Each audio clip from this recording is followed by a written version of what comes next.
Hello friends, welcome to special techno channel. तो guys, आप सभी को पता है इंडियन ऑर्डिनेंस फैक्ट्री में डिपार्टमेंटल एग्जाम आप लोगों का चार्जमैन के लिए वैकेंसी आने वाला है और उसकी काफ़ी ज़्यादा रिक्वेस्ट आप लोगों की तरफ से आ रही थी, सर इसकी क्लासेस कंडक्ट कराओ। बिकॉज रीज़न क्या है, इससे पहले जो आप लोगों का एग्ज़ाम हुआ था वो प्रीवियस ईयर क्वेश्चन पेपर को डिस्कस करके मैंने यूट्यूब चैनल पर अपलोड किया है। जनरली ये जो चैनल है उसमें IT स्टूडेंट्स को सारा कुछ स्टडी कराता हूँ, तो वहाँ पर मैंने मैकेनिकल ब्रांच के क्वेश्चन पेपर को डिस्कस किया था।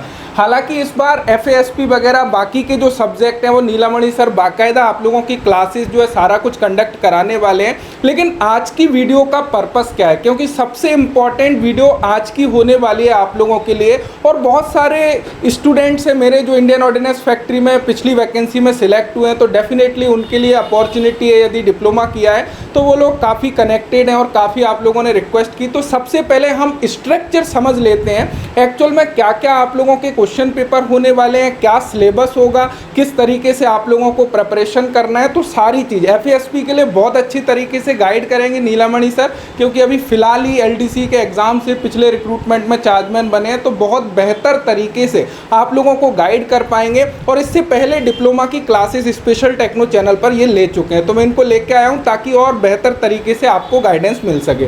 तो सबसे पहले आप लोगों को पता होना चाहिए, जो LDC मैकेनिकल चार्जमैन की बात कर रहे हैं, यहाँ पे हम स्पेशली मैकेनिकल को कवर करेंगे। बाकी ब्रांच के लिए जो सिलेबस जो स्ट्रक्चर है वो आप लोगों का सेम रहने वाला है। सबसे पहले बात आती है सर क्वेश्चन पेपर कितने होते हैं। तो यहाँ पे जो आप लोगों के क्वेश्चन पेपर होंगे, एक तो आप लोगों का ब्रांच का क्वेश्चन पेपर होगा, जैसे कि यदि आपने मैकेनिकल से अप्लाई किया है तो मैकेनिकल का, इलेक्ट्रिकल से अप्लाई किया है इलेक्ट्रिकल का, तो वो आप लोगों का 100 मार्क्स का 100 क्वेश्चन जिसमें आप लोगों के पूछे जाएंगे। सेकंड आप लोगों का FASP का रहेगा। FASP में कितने क्वेश्चन सर आते हैं? इसमें 100 क्वेश्चन आता है, टोटल 100 क्वेश्चन रहेंगे। तो FASP का मैं उतने बेहतर तरीके से गाइड नहीं कर पाऊंगा क्योंकि मैं उससे कनेक्टेड नहीं हूं, बट मैं मैकेनिकल फील्ड से हूं, तो मैकेनिकल के सिलेबस के अकॉर्डिंग वो मैं बेहतर तरीके से आपको गाइड करके उसकी प्रिपरेशन करा सकूंगा।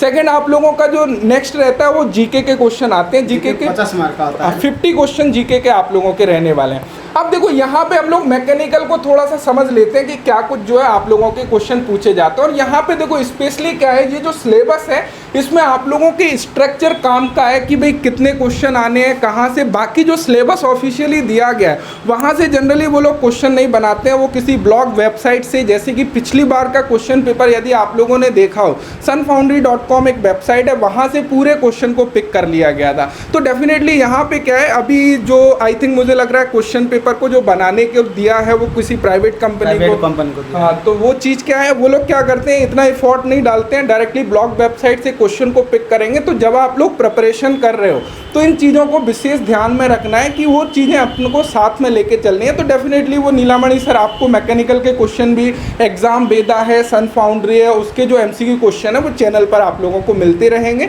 तो कोई इशू की बात नहीं है। अब यहाँ पे देखो स्ट्रक्चर थोड़ा समझ लो। जो टोटल क्वेश्चन है वो आप लोगों के 100 पूछे जाने, और इसमें आप लोगों के 2 पार्ट में डिवाइड है ये क्वेश्चन। इसमें जनरल इंजीनियरिंग का फर्स्ट पार्ट रहेगा जिसमें 25 क्वेश्चन आप लोगों के रहेंगे। उसके अलावा यदि जो आप लोगों की ब्रांच यदि मैकेनिकल से अप्लाई किया है तो मैकेनिकल इंजीनियरिंग के 75 क्वेश्चन रहेंगे। ये टोटल 100 क्वेश्चन को हल करने के लिए टोटल 3 आवर्स का समय मिलेगा, 3 घंटे का, जो कि सफिशिएंट है, टाइम का कोई इशू नहीं है। यदि हम लोग नेगेटिव मार्किंग की बात करें, there shall be no negative marking, कोई भी नेगेटिव मार्किंग आप लोगों की यहाँ पे रहने वाली नहीं है। तो बहुत ही सिंपल तरीके से अपनी प्रिपरेशन को आगे बढ़ाना है, बिकॉज ये एग्ज़ाम आप लोगों का डिपार्टमेंटल है, कोई इतना ज़्यादा कंपटीशन हाई होने वाला नहीं है। यदि आप लोग थोड़ा सा एफर्ट डालते हो, चैनल से कनेक्टेड रहते हो, क्लासेस वगैरह देखते हो, थोड़ा सा अपना एनर्जी लगाओगे, डेफिनेटली आराम से आप जो है फाइट कर पाओगे। अब यहाँ पे देखो, यदि हम लोग डिटेल्स में जाएँ तो डिटेल्स में नीलामणि सर यहाँ पे मुझसे बेहतर आई थिंक बता पाएंगे। जो आप लोगों की यूनिट्स हैं, उन यूनिट्स में काफ़ी सारी यूनिट है यदि हम लोग जनरल इंजीनियरिंग में देखें, लेकिन यदि हम लोग इन यूनिट में सर बात करें कि मेन आप लोगों के टॉपिक क्या है, जहाँ से ज़्यादा क्वेश्चन जो है पिछले एग्जाम्स में पूछे गए या आपको लगता है कि ज़्यादा चांसेस हैं आने के, तो मेन आप यहाँ छोड़ दीजिए, बिकॉज ये सिलेबस से ज़्यादातर आपके क्वेश्चन मैच नहीं करते हैं। इसको हालांकि कवर करना है, लेकिन फिर भी कहाँ से क्वेश्चन आते हैं। फिर देखने तो जो मैकेनिकल ब्रांच है, मैकेनिकल में 4 सब्जेक्ट है। उसमें आपका वर्कशॉप टेक्नोलॉजी है, प्रोडक्शन टेक्नोलॉजी है, इंजीनियरिंग मैकेनिक्स है, इंजीनियरिंग मटेरियल है। ये जो 4 सब्जेक्ट है, ये चार से लगभग 50 क्वेश्चन आ रहा है। और आपका जो जनरल इंजीनियरिंग है, जनरल इंजीनियरिंग में मैकेनिक्स और हीट ट्रीटमेंट और यूनिटी, ये इसमें लगभग ज़्यादा क्वेश्चन आता है। और एक बात बताना चाहूँगा, स्पेशली आप लोगों के लिए जो FASP का है वो पर्टिकुलर नोट्स जो है सर ने बहुत ही बेहतर तरीके से हैं। यदि आप उसको कवर करते हो, डेफिनेटली कवर कराएंगे सर हालांकि, तो उससे काफ़ी अच्छा मटेरियल जो है आप लोगों को बहुत बेहतर तरीके से मिल पाएगा, जो प्रिपरेशन आप आगे बढ़ा पाओगे। इसमें देखो काफ़ी सिंपल्स है, आप लोगों का यूनिट है, जनरल सिंप्लीफिकेशन है, स्क्वायर रूट्स है, ग्राफ है, रेशो एंड प्रिपरेशन है। तो एग्जैक्टली यदि आप लोग यहाँ पे जाओगे, इसमें मैक्सिमम जो टॉपिक है वो वर्कशॉप कैलकुलेशन एंड साइंस से आप लोगों को मिल जाएंगे।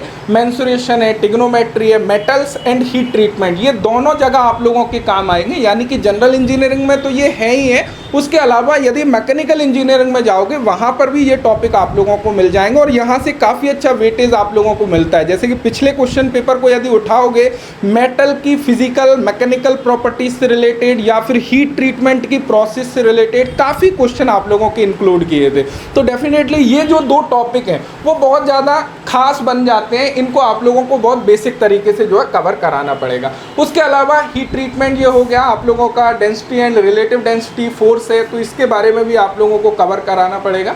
और यहाँ पे ये लीवर, सिंपल मशीन्स वगैरह, वर्क पावर, एनर्जी, तो ये सारे जो टॉपिक आप देख रहे हो ये वर्कशॉप कैलकुलेशन एंड साइंस में मैक्सिमम टॉपिक आप लोगों को मिल रहे होंगे। उसके अलावा कोई बुक्स वगैरह का यदि रेफरेंस देना चाहो आप इजीली दे सकते हो बेफिक्र होके, कि जैसे कौन सी बुक बेहतर है जिससे प्रिपरेशन करें तो अच्छे तरीके से टॉपिक क्लियर हो। देखो इसमें तो RS खुरमी जो है, RS खुरमी आपको ईजी रहेगा प्रिपरेशन करने के लिए, क्योंकि उसमें क्या है कि आपका जो सब्जेक्ट रिलेटेड है ना, तो जो जितना इम्पोर्टेंट है वो चीज़ दिया है। तो आप RS खुरमी प्रिपेयर कीजिए। और मतलब जो आपका इस सिलेबस के बाद ना मैकेनिकल इंजीनियर में जो और 25 क्वेश्चन आता है उसका रिलेटेड आपको मिल जाएगा।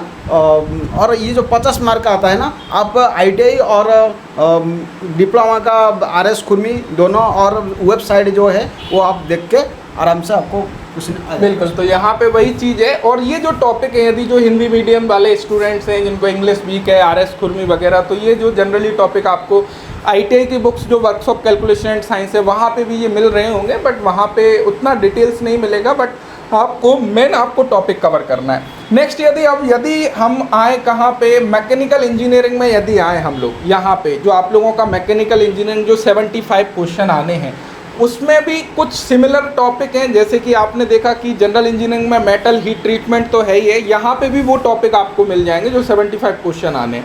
अब यहाँ पे यदि देखोगे तो वही चीज़ है, हीट प्रोसेस में फोर्जिंग है, रिवेटिंग है, सोल्डरिंग है, ब्रेजिंग है, तो ये सारे टॉपिक आपको ITI इसमें भी मिल रहे होंगे और यहाँ पे भी मिल रहे हैं। ऐसा नहीं है कि बहुत ज़्यादा आप लोगों का लेवल हाई हो जाएगा। जो मैं जनरली बता देता हूँ, जैसा मैंने क्वेश्चन पेपर को एनालाइज किया उसके अकॉर्डिंग, जो आप लोगों के 75 क्वेश्चन आने हैं उसमें आप ये मान के चलिए कि जो आप लोगों के 50 क्वेश्चन रहेंगे वो ITI लेवल के आप मान के चल सकते हो, और 25 क्वेश्चन जो रहेंगे वो थोड़ा सा अपर लेवल, जिसमें आप लोगों को RS खुरमी की सपोर्ट लेना पड़ेगा या सर ने जो बुक्स बताई उनकी सपोर्ट लेने की ज़रूरत पड़ेगी।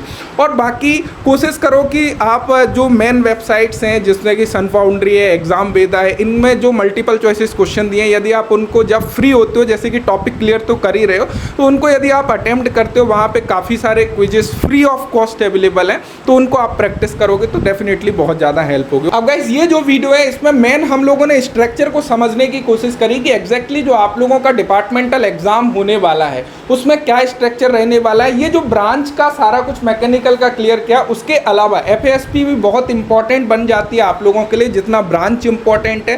तो आने वाली जो वीडियो रहेगी वह पूरी डेडिकेटेड रहेगी FASP के ऊपर, जिसमें सारे टॉपिक के साथ नीलामणि सर आपको क्लियर करेंगे क्या कुछ टॉपिक हैं जिनको आप लोगों को क्लियर करके चलना है। तो आशा करता हूँ इससे इन्फॉर्मेशन मिली होगी, डेफिनेटली हेल्प होगी। बाकी जितने भी प्रीवियस ईयर क्वेश्चन पेपर हैं वो सारे डिस्कशन आपको यूट्यूब चैनल पर मिल जाएंगे, तो नो डाउट वहाँ से काफ़ी सारी हेल्प होगी और काफ़ी सारा जो स्टडी मटेरियल्स होगा वो स्पेशल टेक्नो एंड्रॉइड एप्लीकेशन पर भी आप लोगों को अवेलेबल हो जाएगा। So thank you so much video देखने के लिए। Thanks for watching and bye.